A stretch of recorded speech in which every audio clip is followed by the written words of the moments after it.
You are looking at Julian's pronunciation guide, where we look at how to pronounce better some of the most mispronounced words in the world, like this other curious word. But how do you say what you're looking for today?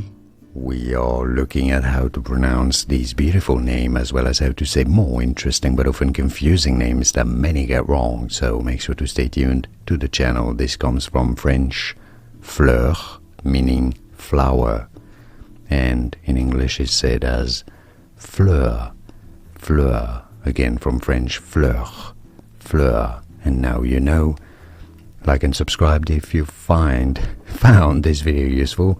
Thanks for your support and thanks for watching. I'll see you soon. Cheers.